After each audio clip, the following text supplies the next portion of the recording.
کیا آپ جانتے ہیں کہ تاریخ کا سب سے عظیم فلسفی اپنی ہی ہنسی سے مر گیا؟ یہ کہانی ہے چریسیپس کی، جو اسٹوئک فلسفے کا تیسرا سربراہ تھا۔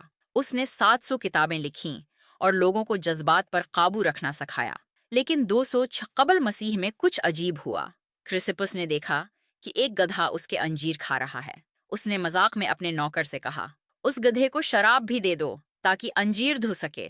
یہ بات اسے اتنی مضحکہ خیز لگی کہ وہ ہنستے ہنستے زمین پر گر گیا۔ اس کی ہنسی اتنی تیز تھی کہ اسے دورے پڑنے لگے، اور پھر وہ ہنستے ہنستے مر گیا۔ یہ کتنی عجیب بات ہے! جو شخص جذبات پر قابو کا استاد تھا، وہ خود اپنی ہنسی پر قابو نہ رکھ سکا۔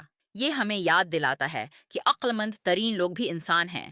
کبھی کبھی زندگی کا سب سے بڑا مذاق یہ ہے کہ ہم خود کو بہت سنجیدگی سے لیتے ہیں۔